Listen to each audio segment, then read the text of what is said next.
To all the viewers, obviously there is no Jeff today, unfortunately, but in the better light, we do have a Byte review. Tom, who I've personally been following, I actually looked this up. I had to go back to see what the first video was that I saw, and it was that famous IKEA desk setup video Really? from like 6 or 7 years ago. So that's how long I've been following you, man. Wow. It was crazy to think about. That means a lot, and it also makes me feel, my God, I've been on YouTube for too long. Yeah. And then I didn't even realize that you went even deeper than that. Like, you have videos that are 8, 9 years old, revealing like old Samsung phones and cameras, and back when you had hair, you know? Yeah, a long time ago now. Yeah, man, I've been doing it for quite a long time. I think the initial 3 years I just had no direction. Like, so it's Samsung this, and then iPhone that, and then whatever I kind of thought was cool, which is a good way to run YouTube, like make stuff over what you think is cool. But it just never took off until I kind of niched down a little bit. So yeah. No, absolutely. And I mean, I guess I kind of want to talk about the YouTube channel because that's where I want to start off. It's something about your videos, man, that just makes me feel very soothed, right? And it's a pleasure to watch everything. And even I went back this morning and I watched those 8-year-old videos. And obviously you've evolved, but the essence was there. Everything was still very calm. A lot of it has to do with your voice, I think. Yeah, but, I get that quite a lot, the voice thing. Yeah. I guess I just lucked out on that one. But yeah. you know what you're saying about things feeling like calm and aesthetic. I just like, there's so many tech channels out there, which I'm sure you're aware of, and they all kind of look the same. And I knew that the only kind of difference I can do to make things stand out is potentially run with the idea that mine doesn't quite look like everybody else's, and just to lean into the fact that I like, graphic design, and I like all these Japanese inspired stuff. So, well, you can probably see from stuff around me, it's still kind of like that. I didn't want to look like a kind of clean, clinical space. I wanted it to be like a cool, comfy, kind of cozy place. So yeah, I'm glad you said that, because that's kind of the goal. Yeah, no, it's been working, but yeah, just to rewind, man, let's go back all the way to those, maybe even 10 years ago, because I know even when I first found you, you were still working as a teacher, correct? Yeah, that's right. Yeah. So I guess how did you fall into all this? I started the channel like, it was late 2015, I think. Basically, to cut, because it's quite a long story, so I'll cut it as short as I can, because it's kind of, I was working at a college as a tutor, which is like someone that helps students apply to university and stuff. And it was like, it just didn't turn out to be for me. So like, I knew I was going to leave that at the end of the year. And then a job came up as a media technician at the same college, which was like, it was part-time. I was still living at home. And I thought, I can do that until I find something new. So this is like, 2015. And part of that role was like helping students with cameras and stuff. And back then, 2015, I didn't even own a camera. I don't really know how I got the job, to be honest. But, Just somebody that was passionate about it, like, let's give this guy a shot. Yeah, I mean, I don't know how passionate I came across in the session, but it must have been enough to convince them I'm worth going for. So I kind of knew I had to learn how to use a camera and stuff. And I was like, maybe I should get one of my own. And I've always been a big YouTube fan and watcher. And I was like, why don't I make a channel? That's probably the best way to start doing it. And I knew I wanted it. I like doing that stuff because it's fun, which is kind of my recommendation to anyone who's starting something creative or starting like a YouTube channel or an Instagram or whatever. Like, make sure you're doing it for the right reason, and that right reason has to be that you like it and it's fun. Because if it's not, it turns into a job. And I think some people can get into it for the wrong reason. Like, oh, well, I want stuff for free, or I want the quote unquote fame that comes with it. And those are all results of making good content. They're never a reason to start making content. And then funnily enough, when I was doing, sorry, sideline there. And then when I was doing this technician job, the teachers knew I could use Photoshop and a bit of like video editing stuff. So I started teaching Photoshop 2 hours a week. And the year after that, it was like 7 hours a week. And the year after that, it was 14 hours a week of teaching. And they were like, you can't be the technician anymore because you can't legally teach the students this much. Because I was classed as an instructor, not a teacher. And then they're like, do you want to be a teacher full time next year? You will have to do your teaching qualification alongside of it. And I was like, yeah, sure. And this all happened from like 2015 through to 2020. And that's kind of where the channel was sprung up from. Like I would say those first like 3 or 4 years of making content, I didn't really have a direction. I didn't really know what I was doing. And it wasn't until I found a bit of a niche with the iPad stuff started clicking, which, you know, I think this is pretty much how we met, through iPad stuff. And and that's when, you know, I started focusing on it a little bit more because I was really enjoying it. And I think the iPad Pro had just come out, the redesign. 2018. That's it, the 2018 one. And I was like, the Holy Grail. That's it. And I think one of the first videos I made of that is like, can it replace my MacBook for teaching? Which it couldn't at the time, and it probably still couldn't now. But well, it probably could now, to be fair. But yeah, back then it wasn't possible. And then I started making content around that, and then it kind of led to where it is now. It got to the point where I dropped some teaching hours to 3 days a week because, to be honest, I never set out to be a teacher. It just kind of happened. Yeah. And then I knew probably deep down it wasn't really what I wanted to do, even though I enjoyed some aspects of it. And then I started earning enough through YouTube to drop a couple of days and focus on it. So I did that. But then I did pick up another job doing marketing with my friend, with the person I run Kuroku with now, with Rachel. Oh, interesting. So I didn't know that turned into like a little marketing agency that you guys were running. Yeah, well, sort of. It was her. The company that she worked for at the time, they were looking for a photographer and videographer. Oh, okay. So I dropped a couple of days teaching with the idea of focusing on YouTube, but I actually picked up working 2 days a week with her instead. And then basically, COVID hit, and I was like, I don't think I want to teach anymore. I think I can get by with YouTube and this marketing job. And then I took the plunge. I did it. I was like, there's never going to be a good time to do anything, which I'm sure you know. Like, good times don't really exist. You just got to run with it when you can.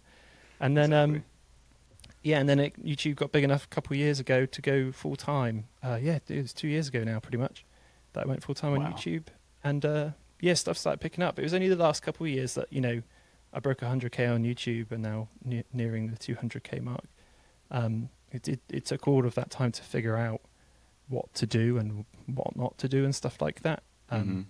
Which is tough to figure out when you're first starting. It really is, like, to find a niche and to make sure you're catering to them and not going too far off. It can be really tricky. So there's the story.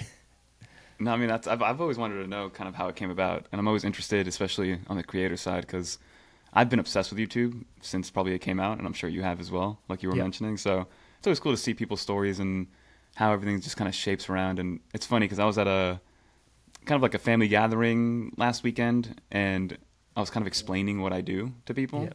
It's very difficult. And how it is kind of difficult. And then people were like, you make enough money doing that? And I was like, yeah. And then I had my friend there who's I've known since like elementary school. And he was like, well, yeah, like Fernando's been playing with YouTube since like 2012, Yeah. So like he's been around and he's always been doing it for fun. And it's true. I think my first video I ever uploaded was in 2013. And it was no way. So you've been around longer than me. Yeah, but it was a lot of different things being pulled. And then that was like a tech video I remember. But then in like 2014, I tried to do the fitness YouTube thing for about a year. And that's when I was like daily vlogging. This is during the Casey Neistat days. So I was like daily vlogging myself at the gym. If you're ever bored, I'm going to put it on here. Fat Dudes Fitness. If you want to embarrass me a little bit, you can go That's over amazing. there. Yeah. Wait, and then Casey Sorry, go on. Go for it. No, go for it. I was just going to say the Casey Neistat era of YouTube, that 2016 through to 2019 or something, was a really great era. Like, I really, really enjoyed that. I still love watching YouTube, but like that era, it was like exploding. It really was. No, even, I mean, my now wife, but girlfriend at the time, every morning, we would just like sit down together on the couch and watch the Casey Neistat video for that morning. It was kind of like a ritual. Yeah. I think that was definitely the peak of, I mean, YouTube is still awesome, but I remember that having such good memories at that time. You know? Me too. I used to sit in that little technician's closet at my job after handing out a bunch of cameras and watching Casey's video, then watching a load of Digital Rev TV or something like that to try and get up to date with camera stuff. No, it was definitely a fun time. But yeah, so I mean, I remember I just like revitalized. I was like, you know what, the fitness thing is fun, but it was taking like 4 hours a day because I would go to the gym, set stuff up, and blah, blah, blah. The ROI just like wasn't there. Yeah. So I was getting kind of burned out. And I was trying to do, I don't know what I was trying to do. I was trying to do the daily vlog thing, right? So the burnout set in quick. And then I just got back to the tech stuff, and I was doing it for fun while working, like you were saying. And one thing led to another. I niched down to the iPad as well, story of our lives. Yeah. And then, like 2-3 years ago, 9 to 5 Mac reached out, and I was like, you know what? This is what, I mean, I've always wanted to do YouTube. This is one avenue to do it. and been here ever since. And it's awesome. It's awesome because I think I remember finding you specifically when you reacted to one of my videos. And I remember thinking it's the weirdest thing. I had that like horrible sinking feeling initially. I was like, oh no, what have I said wrong? Yeah. And then I realized it was mainly positive stuff. I was like, oh, thank God. Yeah, that's so I was like, it's funny. going to call me out for saying something wrong about the iPad or whatever. No, never. I know. I went through so what I would always do with YouTube is like whatever I would watch, I would basically create what I would want to watch. Right. That's usually like the rule of thumb. Yeah. So I went through like a phase where I was just consuming a lot of reaction videos. So I was like, you know what? People aren't reacting to tech videos. Let me try it. You know? Yeah. So I did a few. I think I did you, an MKBHD video, Unbox Therapy back then. Yeah. But no, it was definitely a fun time. Oh man. Yeah. No, it's luckily, like I said, it was all pretty much good feedback from what I remember. But yeah, I think that's how I found you. And then we've kind of chatted on Twitter and X now since then, pretty much, haven't we? Oh yeah, for sure. And you're the creator of some of my favorite wallpapers of all time as well. Oh yes, that's very super kind of you, man. So I'll link those down below for sure. Oh, that's super kind of you. We're always super happy with how those do, and yeah, it's one of the things we do. I guess we do here now in the studio rather than me and Rachel sending each other ideas. Nuts. Oh yeah, so now you have your own studio, right? Like a dedicated studio. You're not at home anymore, and that's it. How's that been? It's been awesome. It's about a year old now. We've been in here for just over a year, which feels weird to say because it still feels so new. Like when I come here, I'm always like reminded like this is wild. I said a while ago when I used to be into music like massively and recording it and stuff. I remember saying to my friends at that point, and at one point I was seriously looking into it. So I want to run like a studio. I want to run a creative place where I can record bands and music and have this cool creative space. And I never, ever, ever for once in my life thought, realistically, I never thought I'd get there ever at all. So it was getting this place was like, we took a bit of a leap because obviously we have to hire the studio. It's not free.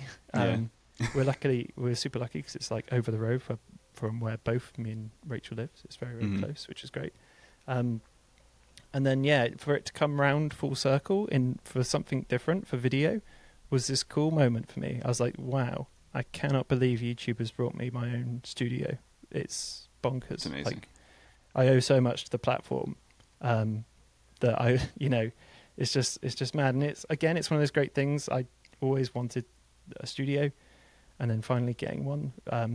It's just crazy. And it was super fun to decorate it and stuff as well. Like just let it be what I wanted it to be. So yeah, really cool. Like not really limited by the space or anything like that. And exactly. I mean, it's been beautiful to see it kind of evolve. Like it looks good in the background. I've seen it in a bunch of different videos. And then even you did something with Apple where they kind of like recreated your space also, right? Yeah. Yeah. Talk to me a little bit about that. Yeah, I'm more than happy to. It's that period of my life. I just talked about like crazy things happening, like getting a studio and stuff, but getting that kind of initial interest from Apple was absolutely wild. Like when basically the idea was they wanted to recreate this studio up at Apple in London, and then like get me to talk to the press. That alone is crazy. Those first chats I had with them were I was just like not pinching myself, but I was a bit like, is this happening? Am I like talking to Apple about doing this? And they've been super positive and just said, we want to remake your studio. And then I remember when me and Sam went up there, Sam's helps me out shooting all those kind of day in the life stuff. He's really good. He's sitting there, so he's making sure I say the right things. We got up there and like they had like rebuilt most of it. I had to take all the frames and stuff, all these pictures and like the all the stuff you see on the wall. They kind of like remade most of it. They had the studio display up there and all that sort of stuff. And it was like really crazy. They were super keen to have the Kuroku radio lo-fi stuff on in the background too. That was really nice. Wow. Nice touch. And man, it was just crazy surreal. Just basically spoke to the press about why I use a Mac, because I did used to use a PC as well. So I think that obviously helped with the angle. Like I used to build my own PCs and stuff like that. But when you used to have like the little one. You used to go between them. I remember in your videos. Yeah. I still got it at home. I haven't used it in a while. I'm thinking about like rebuilding that into something new. But I think the story of me switching from custom built PC to Mac for video and for all creative stuff, which kind of helps out the story a little bit. but yeah, obviously the fact that they were like, nothing was too much either. If I wanted this for it, they'd be like, yep, no problem, or anything like that. But yeah, it was really cool. It's just like a bunch of press. Like it was about 5 or 6 rounds of press were coming around and just chatting to me, and I gave them like luckily, because I used to be a teacher, I had a bit of like, I can talk the talk when I need to. I can like your presentation skills are there, and pretty you talk much in front of a camera every day too. Yeah, that's it. So I just ran through what I do, showed them all our wallpapers and stuff like that we make at Heroku Studio, and explained the lo-fi a little bit, and then just took any questions. I was like, look, I'm a content creator and I use this. If you've got any questions you want to ask, then go for it. And dude, I have to say the funniest thing was the last set of people that came around were content creators. And they were like some people that I've watched for years. That's so funny. And I was like, this is weird, me talking to you about it, because you've been doing it. I've been watching you my whole life. Yeah. That's crazy. That's kind of how it was. It was all for the MacBook Air M3 stuff. But yeah, it was a wicked experience. Made a bunch of like, I guess, friends at the Apple place, which was nice. Really cool. Yeah. And I gave them a bunch of Heroku merch as well to say thank you, which is cool. No, that's awesome. For me, it was when you and Noah Herman, when you guys were like are doing the Apple stuff. It's like I feel like a sense of pride. I'm like, wow. Like, cheers, man. The boys made it, yeah. It's and that's again all thanks to the iPad. The iPad was the first thing that Apple kind of reached out to me about a couple of years ago, and they said, do you want to check it out, basically? And I was like, well, yeah, gotcha. Yeah, absolutely. I'm buying them. Sure it's not like a .cz email, Yeah. So, and then it wasn't. I think it was last year before they got me onto the iPhone stuff as well, which is awesome. That's cool. They've been super nice. I mean, it's a classic thing when they're like Apple pay for reviews and stuff. It's like they trust me. They don't.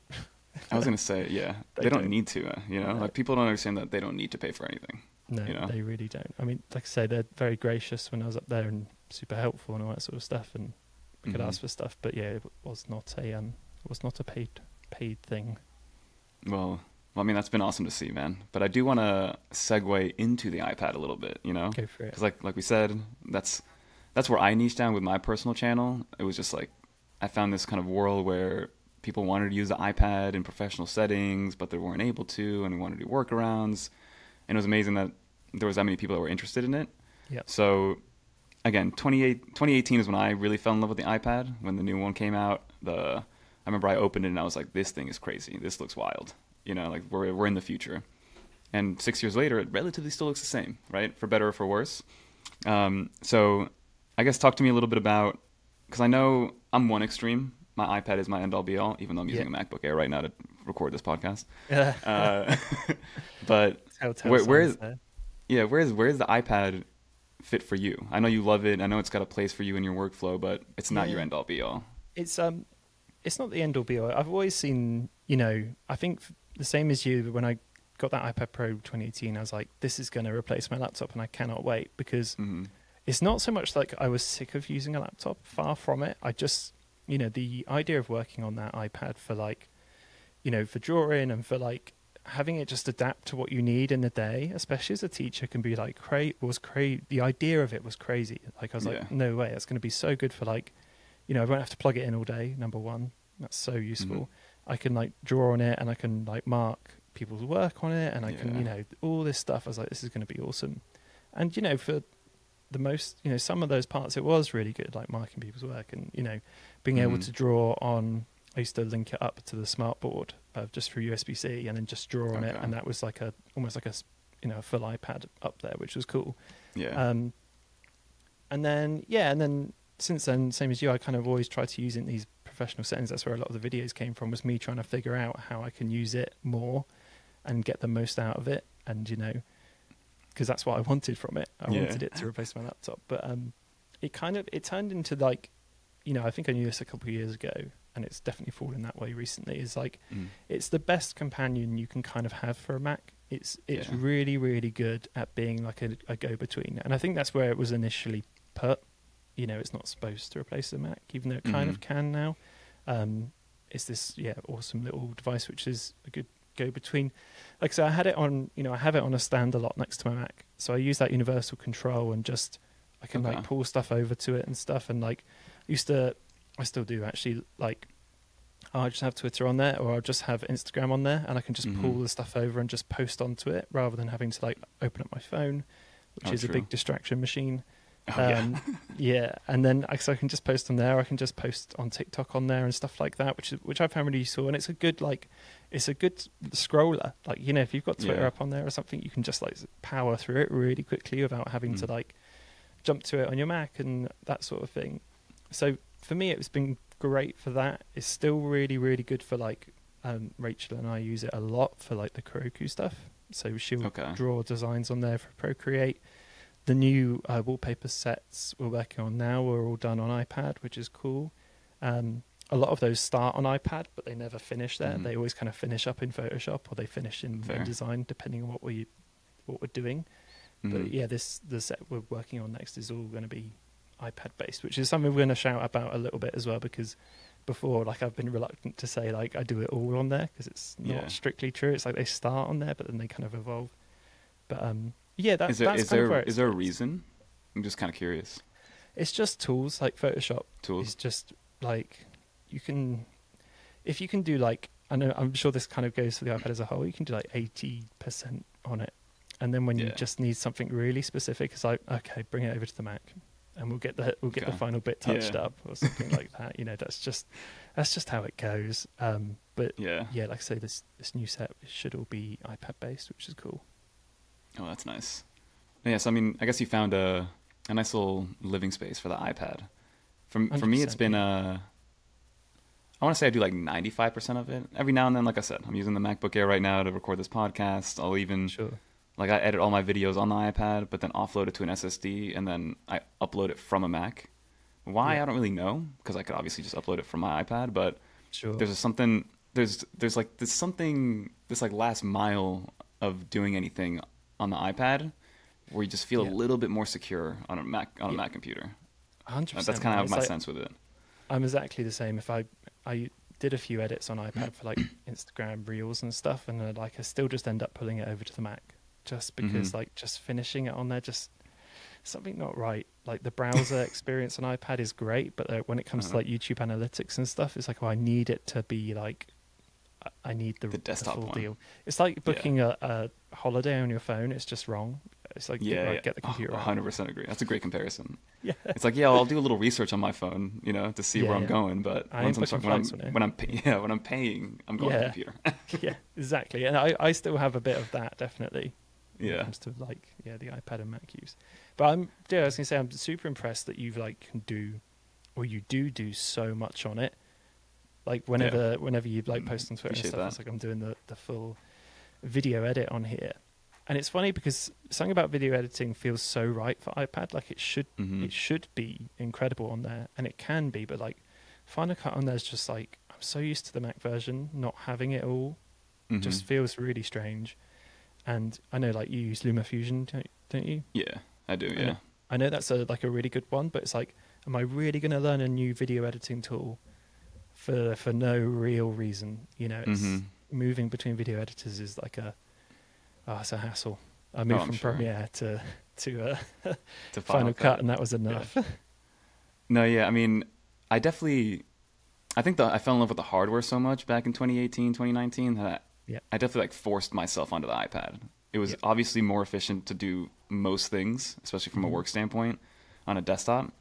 But I wanted, like you said earlier, like I wanted my iPad to be my computer so badly that I was like, you know what? I'm going to deal with the what's the word I'm looking for? Not the consequences, but the sacrifices that I'm making in terms of time efficiency and things like that. Yeah. And then over time, it has gone faster. I've gotten more used to it. Like you mentioned with Final Cut Pro on the iPad, I tried it, but like you said, like I wasn't familiar with it. You don't know what you don't know, and I was like, you know what? I'm just gonna go back to Luma because I know I've gotten very quick with it. I know exactly what to do with it. And I'm learning as I go with LumaFusion. I don't want to have to like relearn 6 years worth of a editor in one go. We're both in the place where we're like actively uploading a lot, and it's like slowing down in terms of video editing is not a great move in the industry that we're in. So it's like, am I really going to spend time learning this extra thing, which might not be as good as what I'm currently on, or might be better but in different ways or something? It's too tough. And dude, going back to what you're saying about like, wanting to use the iPad, I think Apple do a really fantastic job of making you like when you're working on something, it feels great. When the iPad like clicks, it's like the best thing ever. It's so good. And you're like, I want to do all my work here because it rocks. Because like when I'm taking notes or something like that, it's like I'd love to just jump into Final Cut on there and just do a bit there and jump back and stuff like that. Because when it works, it's like there's no better feeling. Apple do a really good job of like, I think bringing that fun back to work, which is a weird thing to say, but they, you know, when you see a MacBook, you're like, oh, that's a lovely piece of hardware. You know, you want to work on it. No, for sure. I mean, and that's been my whole thing with, like, I recently came out with a video about, you know, using that M4 iPad Pro and why I like it better, even though why I like it better than Macs. It's a more fun device, and the versatility is insane when you really start to think about it. You know, it's a notepad, it's a design tool, it's a canvas, it's a gaming device now, it's a dummy monitor, like we've made videos before. Yeah. You know, it's a pro level device, and a great example was yesterday. I spent so much time yesterday dealing with car insurance. Right. And I had to do some switches, and obviously you have to sign paperwork, but it's such like a legacy industry where they're like, oh yeah, we're going to mail you the documents and you have to like sign them and then mail them back. And I was like, oh, can you just like email them to me? Yeah. And like, oh yeah, that'll be in your dashboard, but you still have to print it out and sign it and mail it back. And I was like, so literally with the lady on the phone, I was like, all right, email it to me.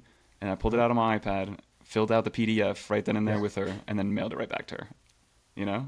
And I was like, she was like, oh, wow, nobody's ever done this. I'm like, yeah, I'm not going to waste 4 days for you to just take my signature. Yeah, oh my God. Hey, man, it's little things like that where the iPad's like, wow, you know what? It just makes my life so much easier. Oh, yeah, 100%.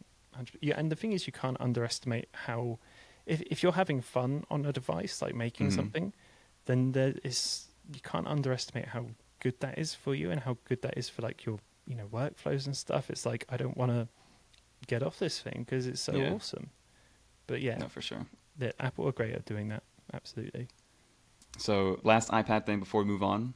What are your final thoughts on, I guess not final thoughts, but your current thoughts on the M4 iPad Pro, the update to it?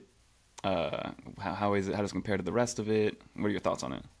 Yeah. I mean, look, it's an incredible piece of hardware. I think everybody knows that. I think I went as far as to say in my review that it is Apple's best piece of hardware right now. Yeah. In terms of like what it is and what it, you know, the power they've packed into it, the fact that it's so slim and light, the fact that the screen is that dual OLED is mad. It looks fantastic. It's absolutely their best device. You know, for me, there's probably no point upgrading if you're on M1 or higher stuff. There's just no point. There's no like, I don't think there's any killer features unless you're like a really specific user, like a high-end artist, or if you're, you know, you've got something very specific you need to do, and that new pencil is like the one to do, or you need that screen or something like that. That pencil kind of blew me away. I was not expecting anything from the squeeze feature, and I was like, this is sick. Yeah. Mate, the pencil's so good. Like that was when they did the event, when I was there and they announced the pencil, I was like, this is the bit I'm most excited about, and that's feels so weird to say. For me, it was the opposite. It came out and I was like, I know it's going to have a different functionality, but this looks identical. Nothing's really going to change. My use cases aren't going to be different. But then I started using it and I was like, the haptics alone, the new haptics on the pencil alone are absolutely magical. 100%. Yeah, it's awesome. And like I say, I'm not an artist by any stretch of the word. Like I'm not there drawing like incredible pictures or anything, but all those little, it's like quality of life update, isn't it? It's it just makes the whole thing better. And I've still got an iPad mini still, which is got the other pencil, and it's still absolutely fine. But when I switch to that Pro, I'm like, oh man, this really is better. I'm glad they did. Sure. I'm glad they made it like actively better rather than just like a different version that you can't use on the older iPads. Yeah, that's good. But yeah, my overall thoughts is like, you know, a lot of people want iPadOS to basically be macOS, which I don't think is the right call, but I think there's so much they could do to iPadOS to just give it the little bumps it needs. Like, you know, there's some really silly stuff with like when you connect it to an external display, there's still a bunch of stuff which is just so weird on there. Like the Files app still feels like it just might not work a lot of the time, like copy and paste and stuff, like simple stuff. And I get the hesitancy to make it, you know, not too much like a Mac, but yeah, you know, the software, I don't think it needs to be macOS, but it needs like a bit of a juicing. And I was hoping iPadOS 18 would do that. You know, this brand new piece of incredible hardware, let's go with some new cool software. But we kind of just got the Apple Intelligence stuff, which I don't think is coming to the UK for like another year or so. So like that's tricky for me to like have really like an judge. opinion on. Yeah. But yeah, man, it's hard to say. I think this is something else which a lot of people get confused about. Is like, it's like, you know, Apple. This wasn't made for anyone on like the M2. I think a lot of people are like, why would you upgrade? Why would you upgrade? It's like, well, it's not. You know, if you're on an older iPad, this just means you're going to get the absolute best one if you buy a new one. If you've got an M1, like, yeah, maybe don't bother upgrading. The problem is, and I'm sure you have the same, is like it's really easy for me to say that, but because I'm a content creator, like I kind of need the new one to make content. Yeah. Even if the content isn't specific, like even if like it's not benefiting me like specifically. Like so it's not a tool. Like, it's like, again, it's just like part of what you need to happen to be able to review it. You know. 100%. I've started building that into my reviews. I did with my M3 MacBook Air review. I was like, look, I'm going to start talking about creator bias now because like most people don't need like the beefed up processor and the beefed up RAM and stuff because if you're just doing spreadsheets and stuff, you'll be fine. But like I'm a creator, so I'm going to be pumping out all sorts of different work which requires lots of creative tools, which I know, let's say 90% of the population don't do. Yeah. So I've started trying to build that into all my videos now. Like, look, warning, creator bias. Yeah. No, absolutely. I mean, and so my upgrade was from the M1 iPad Pro, the base model, to the M4 iPad Pro with 1 terabyte. So I got the 16 gigs of RAM. Sweet. So like the actual experience itself, pretty identical. An iPad at the end of the day is an iPad. And that's for better or for worse, whether you get the iPad 9th generation or the latest and greatest, the experience is going to be 90% the same, right? Yeah. There's different functionalities and features depending on which one you get. But for the most part, iPadOS is iPadOS. But going from an M1 iPad Pro to the M4, for me, as a creator that's exporting a bunch of files all the time and moving data, it made it almost twice as fast, especially with the 16 gigs of RAM. And like I noticed the power and the performance efficiency right away. That's awesome. Yeah. So that kind of makes total sense for you because like it's time saved, even if it is like, let's say 20 minutes a week or something. Exactly. Over the time that will add up and it will make your like life easier and there'll be like less stress thinking about what's going on with this, what's going on with that. So yeah, sure. That makes total sense. Dude, I'm pretty much the same upgrade path as you. My iPad was the 12.9 M1 Pro and I just jumped up to the M4. Because Apple sent me a few review units, which is awesome. But I was thinking like I probably won't bother upgrading. Because like what am I gonna do? And it's also expensive, man. To get like a heavy I spent with the Magic Keyboard and the Apple Pencil because of course you can't use the old one. It was like $2,000 or something all in. It's pretty expensive for like a tablet, especially, or even a computer. Hugely, right? Yeah. I mean, this is the thing. Like, Apple's hardware is expensive, and kind of regardless of how you look at it, it really is. And that's where a lot of people start comparing it between a MacBook. It's like, why don't you just get a MacBook? It's like, well, yeah, I mean, why don't you then? You go for it. I've always been very open with that. It's like, but it is at the end of the day, it's a different device. Like, I always recommend if you can only have one, I would still get a Macbook. That's what I say too. If you have the especially if you're like, I have $1,000, like, go get a MacBook. Go get a MacBook Yeah. And for sure. Be blown away by how good it is. Yeah, because I'm on the MacBook Air train now. It's so good. I love the MacBook Air. I love the form factor, how light it is. It's easy to use. I haven't had a MacBook Pro in such a long time. It's been a very long time since I've had a MacBook Pro. I'm in like a terrible position because I moved to the studio. I've got like 2 studio displays now, which was silly money in itself. And then I've got Mac Studio and a MacBook Pro and a MacBook Air. And the iPad Pro is... You got the whole... Honestly, the whole sometimes I'm like, what am I doing? But then I've got to think... Hey, it's part of the creator bias. We'll go back to the creator bias. Exactly, back to the creator bias. So there you go. Yeah. So I know you said that you can't really pass judgment on it because Apple Intelligence might not be coming to the UK. Yeah. But I do want to... I mean, we haven't gotten it here in the US either, obviously. But like, what do you... Are you as on the hype train as Apple is? Do you think it's going to make our lives that much easier? Like, are you buying the promise, or what do you think? I don't know. It's so hard to say. Yeah. I think another thing which comes into it is kind of like this is gonna sound, it might sound a bit odd, but like location, like I live in a pretty small town in the UK, and a lot of like, you know, things like transit and airports and flights and stuff are just not an issue for me. Like there is no train, you know, I get in my car if I want to go somewhere. There's no like, I'll check the, you know, when's mum landing in her plane, and you know, when can I get an Uber and stuff like that. Like none of that exists down where I am. So it's hard to like feel. I think it'll be hard to feel the impact of it the way it was shown off, because I think they showed off some like emails about flights and stuff. Yeah, and that looked awesome. But I was like, that's cool. I'll never use it. But like I say, in the right situation, I'm sure it's awesome. But yeah, I honestly, again, I hate to be like wishy-washy, but so hard to judge. I think a lot of it, especially with like what Samsung can put out, is like a lot of it's kind of lip service. It's like, yeah, it kind of is cool. I think removing objects from images is probably something which everyone can get behind. That is useful. Yeah, I use it all the time on the iPad front. I'll remove it and then kind of just like fix it a little bit in post, you know? Yeah. It works pretty well. I'm the same as well, yeah. Get out that magic eraser. Let's go.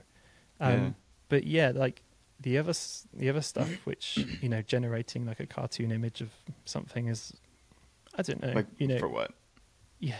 The problem is maybe we're just showing our age at that point, you know? Yeah. I mean, it's early days as well. Like I say this a lot about technology. Like I think the same about the Vision Pro. It's like, it's at the Sega Mega Drive. I want to talk about that too. Yeah, it's at the Sega Mega Drive level now. Do you know what I mean? It's like the first iteration which people are kind of getting on with, or I guess Genesis over in America.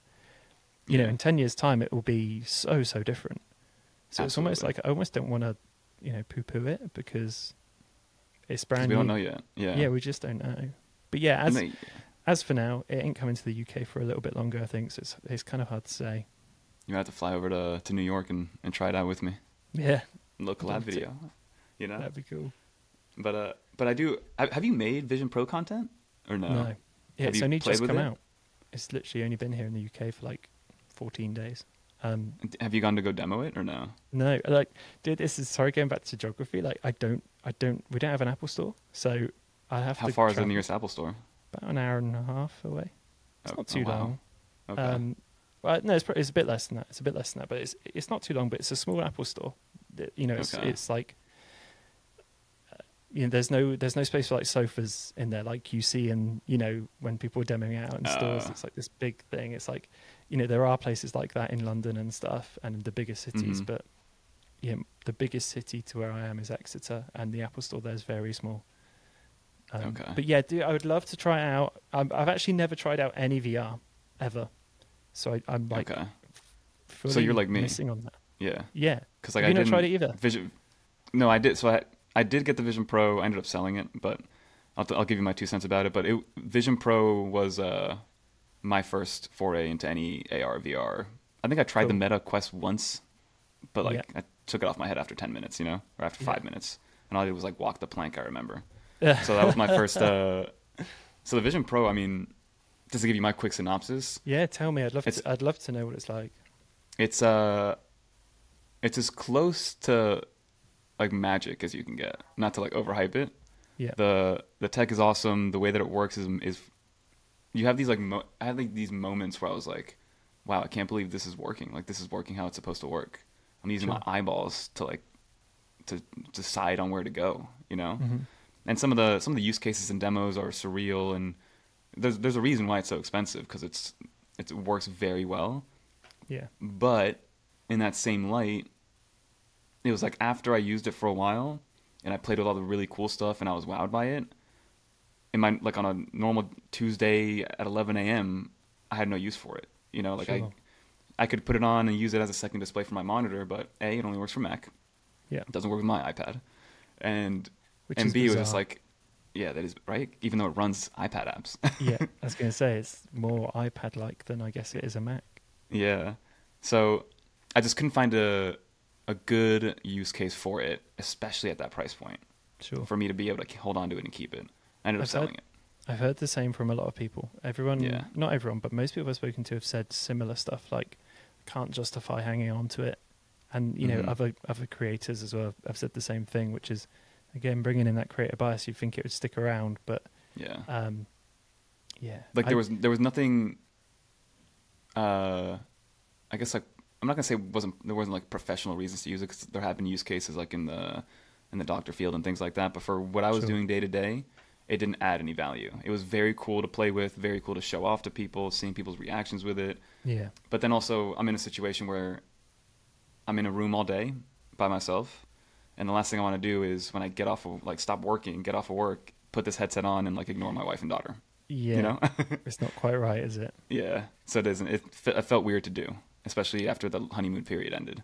Sure. Again, very cool, and I'm excited. I think for me personally, I think if once live sports becomes a thing to be able to view it through, Oh god. then yeah. I'll have a different conversation with you, because Sure. I'm a big sports guy. Yeah, I'm not into sports, but I'm into the F1 thanks to Netflix, of course. Yeah, and of course.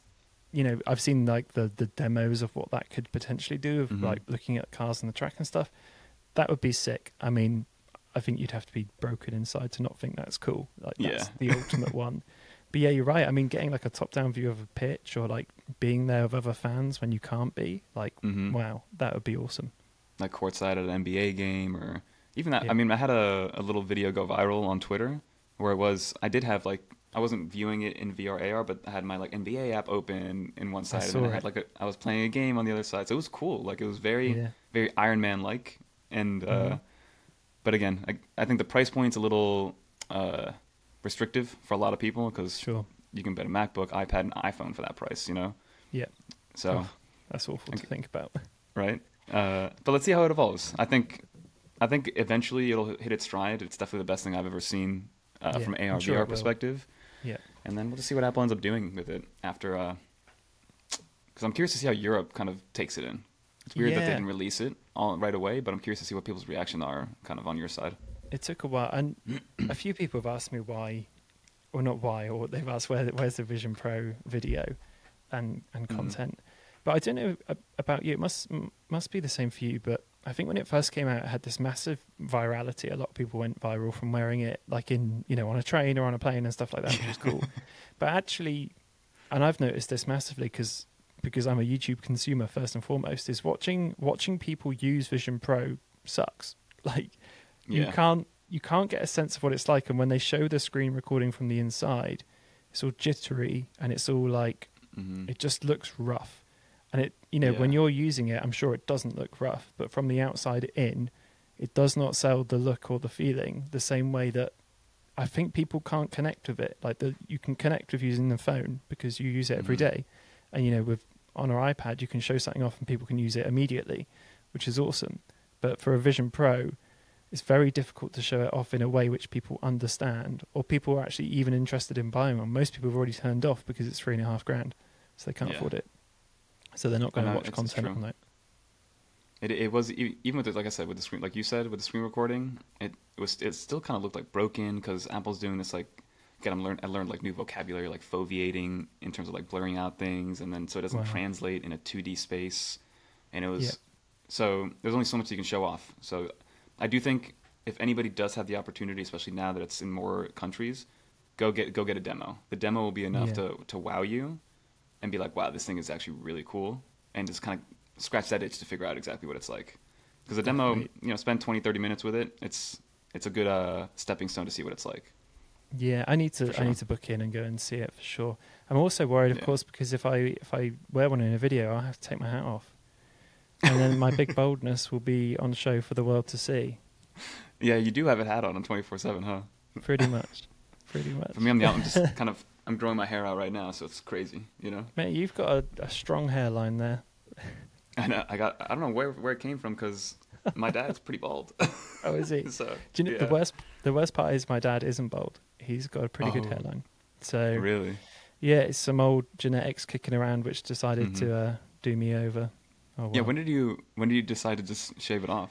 Do you know what? I was a teacher at the time, so I knew the students' reaction would be cruel and crushing. So I basically, over a summer holiday, because you get the 6 weeks off or whatever, I'm sure I don't know if it's the same in the USA.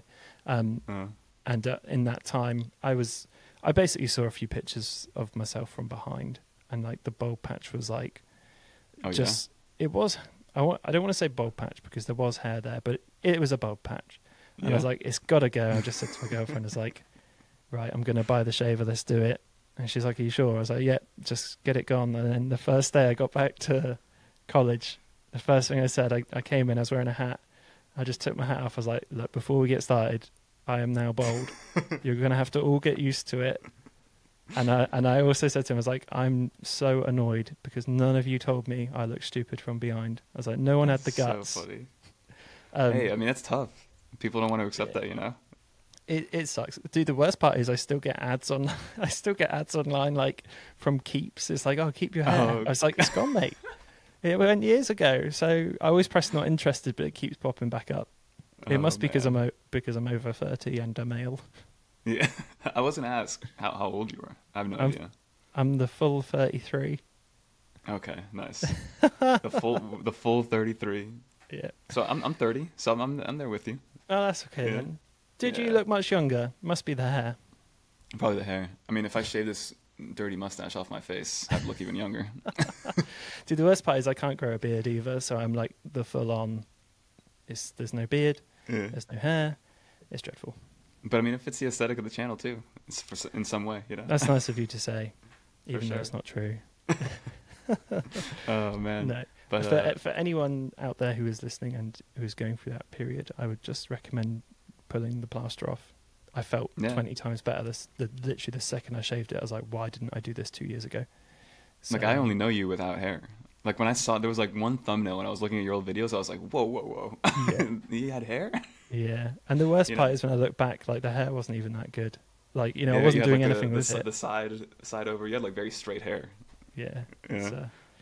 It's a depressing thing to look at now. I always say to my girlfriend, like, I wish I did it when I was like 22 or something. Just done it then. Just like whatever. People as that. But right, so one more thing that I do want to talk about, because I noticed it in your last video before we do a little word association game that I want to do.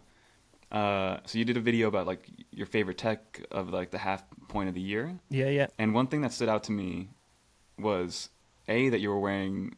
So basically, you talked about the Apple Watch and your relationship with it for a split second. Sure. Right, because I'm pretty addicted to my Apple Watch. Yeah. Right. If I don't put it on every single morning, it feels like my day doesn't count. Sure. Right. So I know the feeling. So you moved away. It looks like you went into actual watches, right? Yeah. So tell me a little bit about what you think about the Apple Watch in hole. general. Yeah, and just what is your relationship with the Apple Watch? Why did you stop? Because you mentioned that you haven't thoughts about it, that you're going to kind of put in a video. Yeah, I've had a video. I've had a video, like, I don't really write scripts anymore because I don't use an auto key or anything. It goes off the dome as such. Yeah, same.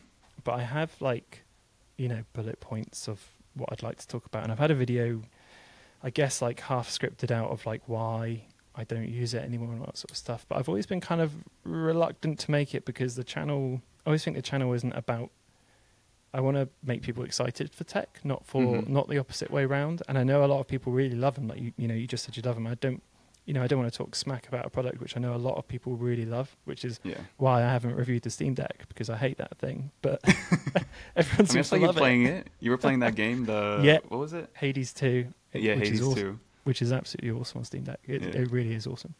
But yeah, basically, I was a bit like you. I was putting it on every day, and the days I didn't put it on, I feel like that day didn't count.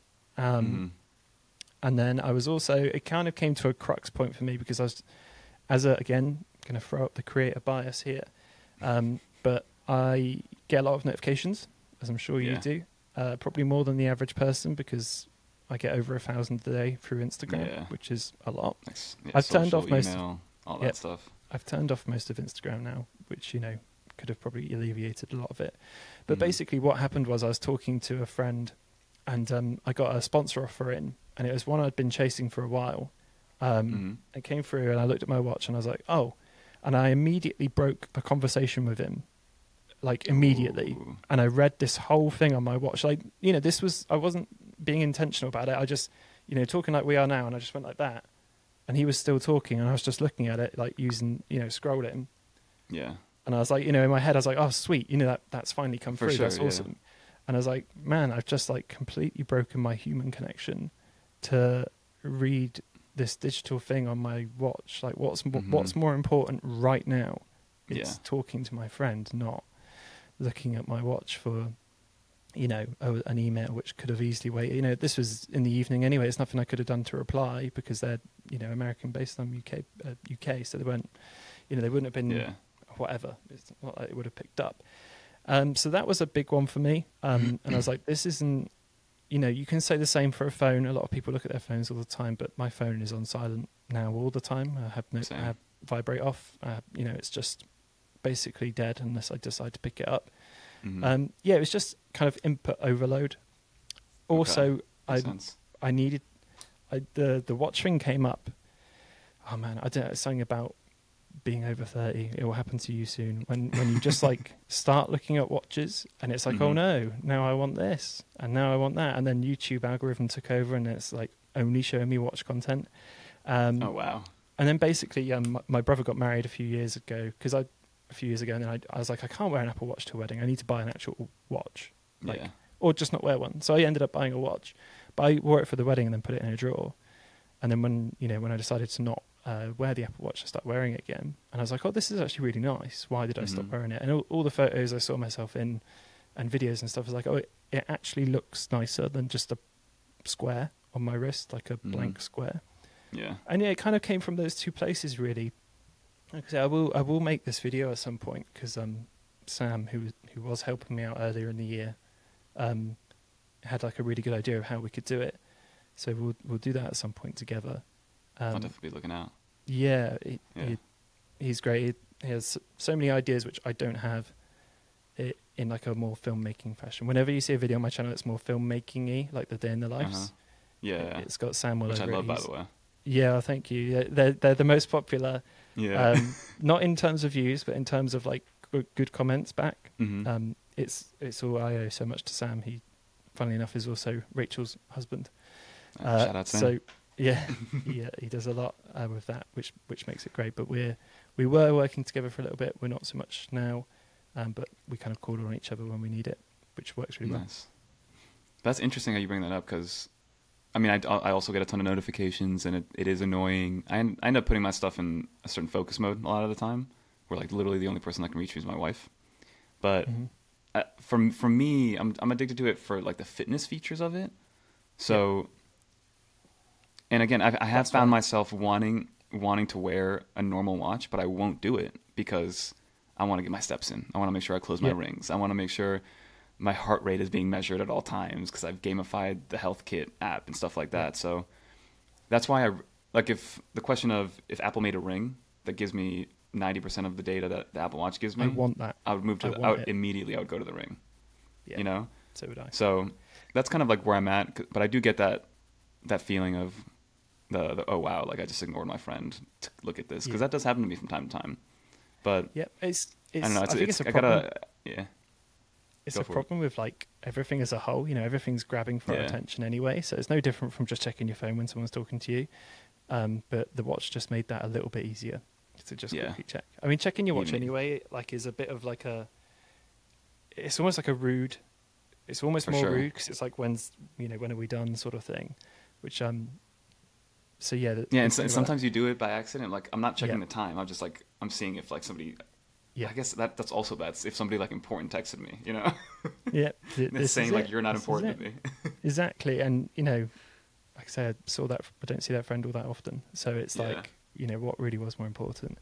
But the thing is, it's like you said, that for fitness stuff and for safety, for like the car crash stuff and everything, I cannot. This is why the video hasn't really surfaced, because I don't want to be like put people off wearing it, because if you love it and it helps you stay more connected and it helps in terms of safety and it helps for this and it helps for that, then please, by all, don't let me stop you at all.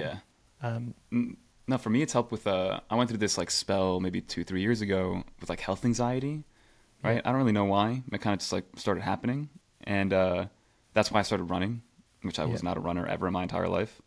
So, not to sound like, I don't know, I don't even know what the word I'm looking for is, but basically the Apple Watch really helped with that health anxiety.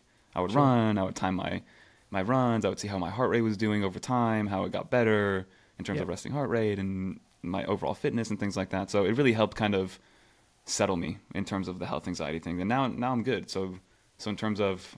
That's great. Yeah, I would love to have a different form factor so I can, Yes. because I do have watches. Like Yeah. I have a very nice watch that was given to me by my dad when I graduated college, and I don't wear it that often, even at fancy dinners. You Yeah. know, It's a shame. so So I should be wearing that more.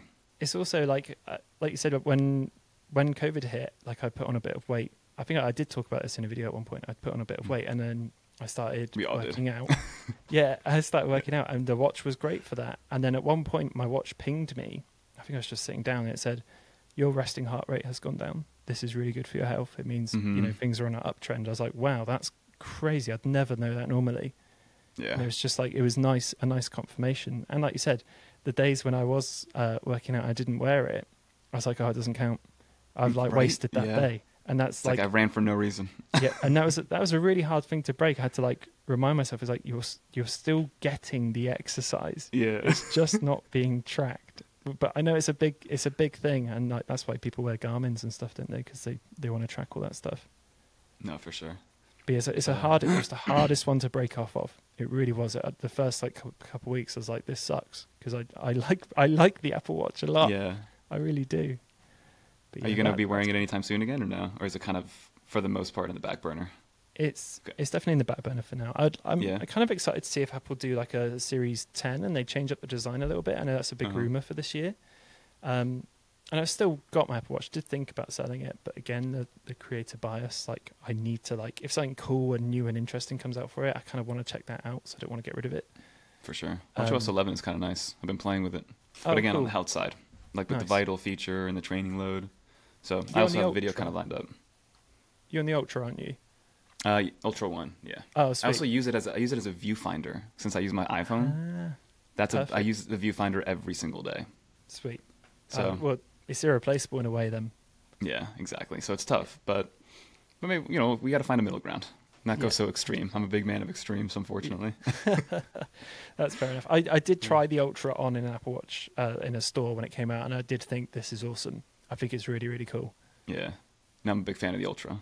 Yeah. But I mean, I know we're coming up on an hour. I know we have to kind of wrap it up, but I do want to do a quick little word association game, right? All right. With I'll Apple try my products. best. So I'm gonna name an Apple product, and you give me a 1 or 2 word description of what comes to mind immediately. If you want to elaborate a little bit on a couple, by all means, go for it.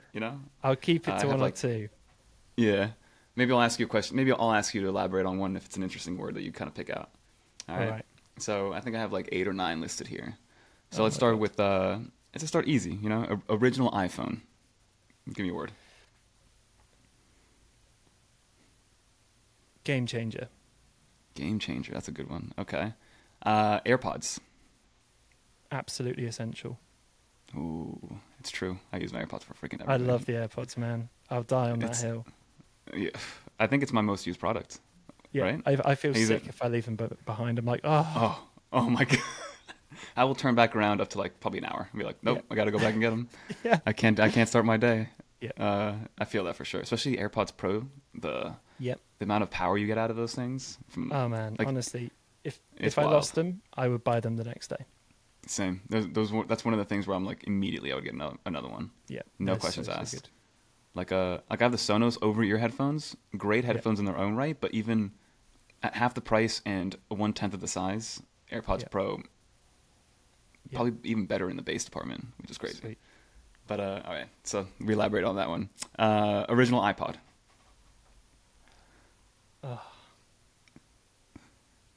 I think I'm gonna just have to say great memories, because That's a good one. for Yeah. me, like, that was like I think it's the first Apple product I owned was an iPod Mini. That's let me see if I have it here. It's Yeah, my just first ever Apple product was also Yep, I still have it. I have it like this little guy right here. amazing. Yeah, that is literally the one. I think I had the silver one. Yeah, that Hang was on a my second. first Apple, and this is my original one too. I gotta get a 30 pin connector and see what kind of music is on this thing. I got my mum's husband gave me this a while ago, so it's one of the 40 gig ones. I want to try and mod it and get it back up and running. Yeah. But yeah, I've seen there's like a whole rabbit hole of YouTube videos where people Yeah. are modding old old iPods, like adding Bluetooth That's to it, getting it to Yeah. work with video, even though it wasn't a video iPod. it's Cool stuff. It's just Kind of such like the whole Game Boy modding that I was kind of getting into. Yeah, yeah. Oh man, that's another rabbit hole. You want to be careful. Yeah. But yeah, It's definitely crazy. great memories for me on that. All right, let's do a couple more. The iPad Magic Keyboard. Ooh. I'm gonna go with. I want to say expensive productivity, because it's great. There is no better keyboard that is, but it's a lot for what it is. I agree. Yeah. It's like if you have to have one accessory, and third parties have tried to mimic it, and the keyboard part is fine, but something about the trackpad on the it's tough, man. It's tough to mimic it with Bluetooth. Apple generally speaking, for iPad stuff, they make the best. The accessories are just top tier on there. It's hard to go elsewhere. For sure. All right, here's a funny one. Air Power. I'm gonna go with Forgotten Potential. I think it could have been awesome. No, yeah. It really could have been awesome. It's a shame, to be fair, it's a shame it never came out, because I think pretty much everyone would have one on their desk, right? Yeah, for sure. I feel like there'd be a lot less 3-in-1 chargers out in the market because Apple would have just dominated it. You know? Dude, there's some things which I just don't get why Apple haven't made them, including like a 3-in-1 and like an iPad stand. Where is the iPad stand? Right? Oh yeah, you mentioned that in your last video. Yeah. Because I had the Q. Who won it? Is that how you say it? Kyuksu? I don't even know. I think someone corrected me. It's Q-Shoe, I think. Q-Shoe. Okay. No, yeah, I have their iPad stand right here. I love it. It's sweet. It's so good. If Apple made it, I'm sure they would figure out how to make it a little bit better. Yeah, I'll pay as much as you want, man. Yeah, literally. All right, then a few more, but on the services product side. So FaceTime. Okay.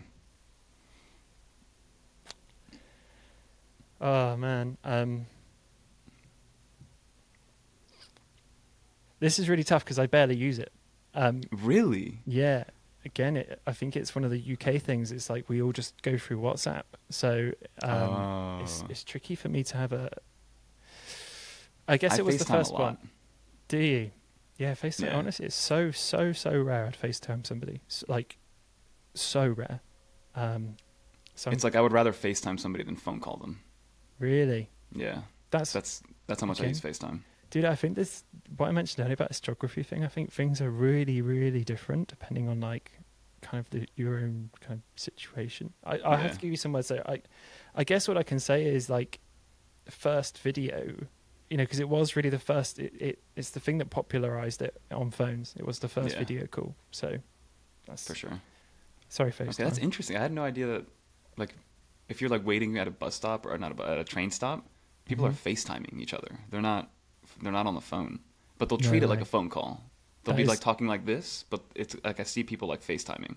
No, that's not the experience I've had in the UK at all. I think it's because the data towers are more reliable than the cell towers, probably because they're different. I think that's what it is here in the US. In fairness, I use the FaceTime audio. I use that way more than the actual video FaceTime. call. Yeah. Okay. Continuity. I'm gonna straight up. I'm just gonna say so awesome because I do love it. I think it's great. Like being able to move from the iPad to the Mac was like such a big deal for me, and being able to copy something on my phone and then just press paste on the Mac. Oh come on, that's game changer. That right there is one of the best things in the world. Yep, and the new Mac OS and iPhone are getting that iPhone mirroring. Yeah. That's going to be sweet as well. It means I have to pick up my phone even less. So I'm all up for it. Continuity is awesome. It's one of the features which makes you think that Mac is like 10 steps ahead of Windows sometimes. It's like it's just operating on another level. I'm using continuity camera right now. Yeah. Which is crazy, Mad. So good. It's amazing. And I can switch to my iPhone mic in a second if I needed to. Yeah. If like this cut out or something. Super cool. No, I love continuity. And I guess the last one let's go with MagSafe, but MagSafe on the iPhone, not like the old school MagSafe. Yeah. Oh. Which Apple's got to figure out how to differentiate the name.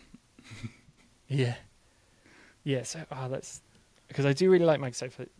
It's awesome. I'm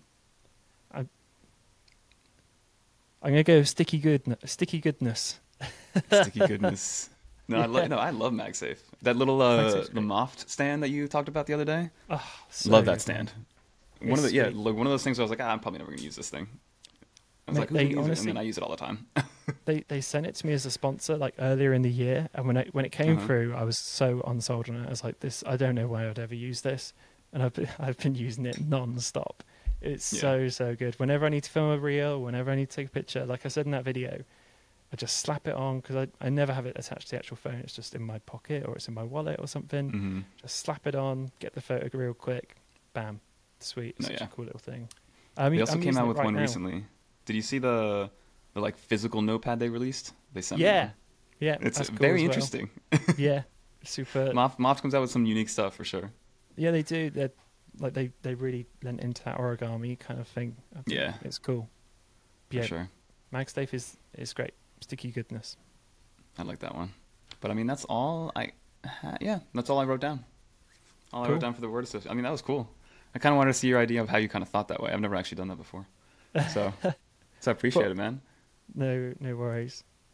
But I mean, we went on for a little over an hour. I know I said it was going to be like half an hour, but I appreciate it, man. It's all cool. Thanks for having me. Kind of wrap it up here, unless you have anything else to say, any questions, anything you want to, No, not really. Like I said, if we've already gone over, I'll let people get back on with their day. Perfect, man. But I'll link everything down below, your website, YouTube channel, socials. Check out Tom from Byte Review. You will not be disappointed. I've been watching this guy, like I said, 6-7 years now at this point, and every video is better than the last. They should put you in this video is kind of on roll in like some sort of art museum, is what I always say. Oh, it's very kind of you. Cheers, man. Thank you so much for having me. It's been a blast. Yeah, no, I appreciate it, man. We'll do this again. Sweet. Thanks, everybody. Bye. Bye.